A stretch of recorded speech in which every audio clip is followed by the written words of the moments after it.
On a parched hilltop, under a sky that hasn't released rain in years, a woman sits beside 7 bodies no one dares to touch. This is no ordinary mourning ritual.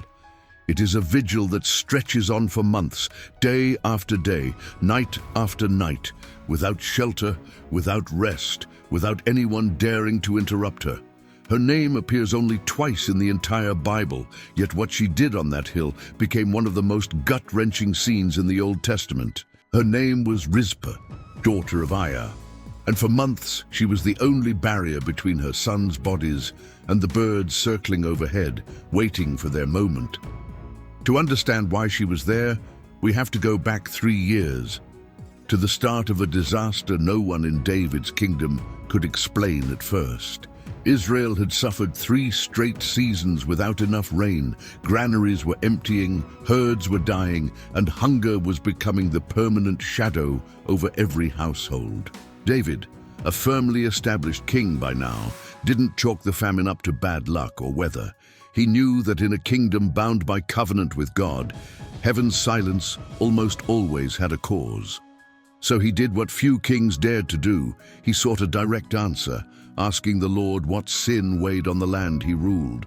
The answer came back clear. The land was suffering because of Saul and his house of blood guilt for the massacre of the Gibeonites years earlier, an episode almost no one remembered. Few people knew that this Canaanite people had survived because of a sacred oath sworn generations before, and that Saul had broken it for reasons the Bible never fully explains. The Gibeonites were not Israelites. They were a Canaanite people who had survived through a clever deception back in the days of Joshua. They had presented themselves as travelers from a distant land, carrying dry bread and worn-out sandals, negotiating peace before the truth could be discovered. Joshua and the leaders of Israel swore in the Lord's name to spare their lives, a covenant that not even the later discovery of the trick could undo. That oath was meant to last forever, passed down from generation to generation as a sacred, unbreakable debt. 4 centuries later, King Saul, driven by a nationalist zeal the Bible never fully explains, tried to wipe them out. There isn't a single detailed account of that massacre. Only a brief line mentions it, as if the text itself wanted to minimize it. But heaven didn't forget, and the blood debt remained unpaid even after Saul's death in battle. Now, in David's reign, that debt was returning in the form of hunger, dry skies, and fields that produced nothing. David understood that the only way to heal the land was to face directly those who had been wronged. He summoned the Gibeonites and asked them plainly what compensation they demanded to end the curse. The Gibeonites' answer surprised everyone. They turned down silver and gold, something any other ancient people would have gladly accepted. What they wanted wasn't wealth, but blood for blood, 7 men of Saul's line handed over to be executed.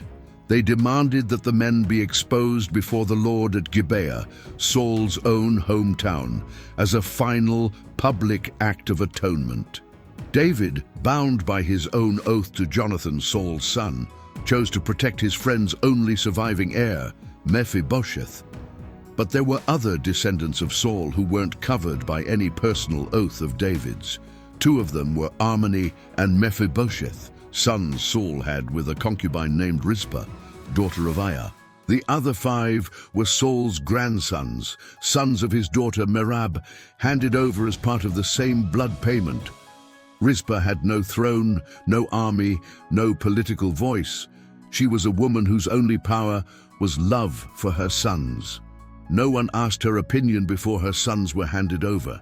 The decisions of kings rarely consult mothers. And yet, she would be the one to carry out the most silent, most devastating act of resistance in this entire story. The 7 men were taken up to the hill of Gibeah before the Lord. In a public ritual of atonement the whole nation understood. It was the beginning of the barley harvest, the time of year when the fields should have been overflowing with life and abundance.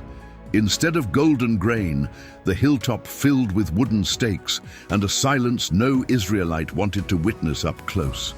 The execution fulfilled the Gibeonites' demand, but it left behind a void no ancient law could fill. Custom required the bodies to remain exposed, a visible reminder of justice carried out before the eyes of the nation. No one dared go near that hill. The very air seemed heavy with the weight of what had happened there. But someone did approach, and not to flee the place, but to stay there however long it took. Rizpah took sackcloth, the humblest fabric reserved for the deepest mourning, and spread it over a nearby rock. She settled there, beside the bodies of her sons and her nephews, determined not to leave them alone for a single moment. And so began a vigil unlike anything recorded before in such intensity or such length. The first days were the harshest. The early summer sun punished the hilltop mercilessly, morning after morning. Rizpah had no tent, no shade, no company, but the buzz of insects and the distant cry of scavenging birds. Every time a black bird drew near from the sky, she rose, waved her arms, and shouted until it flew away. At night, it was jackals and other desert animals drawn by the scent, and she drove them off with stones and fire. She slept only in fragments, always alert, always watching, as if her own eyes were the last line of defense for her sons. Weeks passed, and word of that solitary woman on the hill began spreading through the nearby villages. Some thought she had lost her mind to grief. Others, in hushed voices, began speaking of her with a respect usually reserved for prophets. Summer's heat gave way to the first winds of change, and Rizpah remained in exactly the same place, unmoving. Her skin grew rough, her hands filled with wounds from fighting off animals, and her face visibly aged within weeks. But not a single night did she abandon her post, not even when the late summer storms battered the hill without mercy. The wheat harvest passed, then the hottest weeks of summer, and Rizpah stayed there still, unbroken. People began wondering how much longer one woman could hold out against the elements, against hunger, against sheer exhaustion. She herself likely didn't know. She was simply moved by an instinct older than any written law, the instinct of a mother. The temple priests knew the ritual requirement. The bodies had to remain exposed until rain purified the land from the sky. In a region where it didn't rain between spring and autumn, that could mean nearly half a year of constant vigil. Rizpah seemed to accept that condition without negotiation, as if she understood her presence was itself part of the ritual of justice. Every dawn brought the same scene, her standing, eyes on the sky, waiting for the first sign of rain clouds. Every dusk brought the same resistance against the shadows that carried the desert's nighttime predators. Meanwhile, in Jerusalem, David's court kept governing, and many had already forgotten the original reason for those 7 deaths. But the hill of Gibeah wouldn't let anyone forget completely, because a woman was still there, day after day, refusing to give up. Travelers passing near Gibeah began detouring just to see with their own eyes whether the story was true, and they always found her the same, seated, watchful, her eyes swollen with exhaustion but refusing to close for good.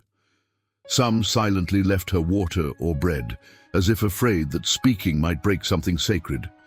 She accepted with a brief gesture, never abandoning her watch, never letting conversation pull her attention from her task. Summer ended, and the first dry days of autumn arrived, the sky still closed, with no sign of coming rain. Rizpah had already spent several months on that rock, and her story had stopped being local rumor and started reaching the ears of the royal court. Someone finally worked up the courage to tell King David himself, describing in detail what that woman had been doing since summer began. David listened to the account in silence, and something in his expression changed as he grasped the true weight of what he had set in motion. This wasn't merely a legal matter settled between kings and neighboring peoples. It was a mother who had spent months refusing to let go of her sons. That news stirred something in David that neither the famine itself nor the priest's pleading had fully managed to move. David ordered an investigation into what had become of Saul's and Jonathan's remains since their deaths years earlier in battle. It turned out the people of Jabesh Gilead, grateful for an old favor from Saul, had rescued their bones and buried them with honor. David then decided to gather those bones together with the bodies of the 7 men still exposed on the hill of Gibeah.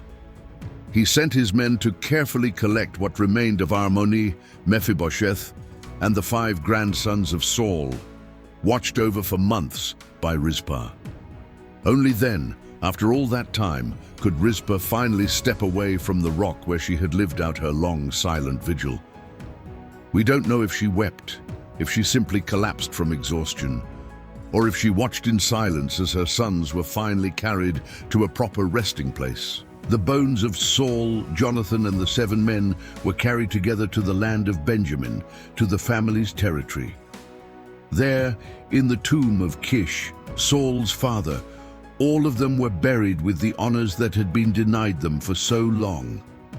It was a gesture that united, in a single tomb, kings, warriors, and the 2 sons of a woman with no title and no crown. In a way, it was the first time Saul's house received a complete closure since the king's own death.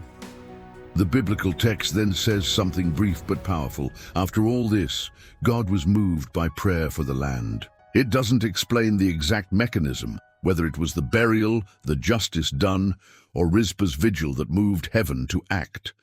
But the sequence is undeniable. First, the exposure and the long wait under sun and stars, then the burial, and then the rain. Clouds finally rolled in over the fields of Judah, and what had been cracked earth for 3 years received water once again. Granaries began filling again, herds regained their strength, and the famine that had marked David's reign came to an end.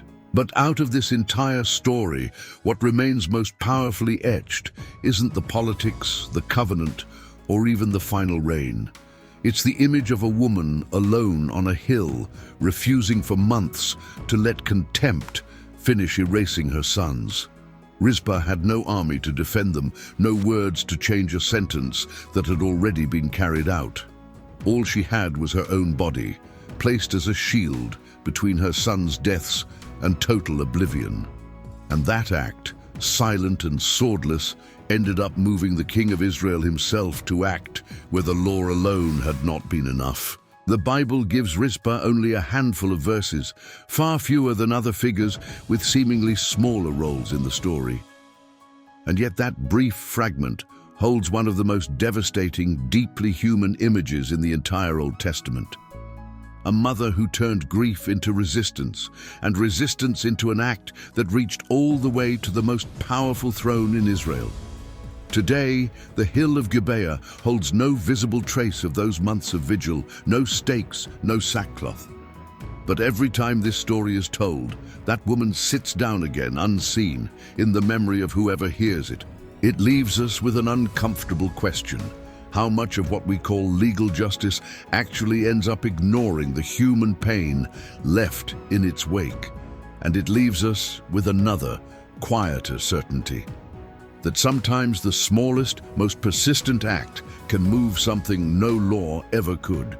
Rizpah didn't preach, didn't prophesy, didn't lead armies. She simply refused to move from where love demanded she stay. That refusal to abandon, sustained day after day for months, became her own silent form of justice. If this story moved you, tell us in the comments what you think Rizpah teaches us about a love that refuses to give up, and subscribe to Biblical Stories Reimagined for the next Bible story almost no one knows.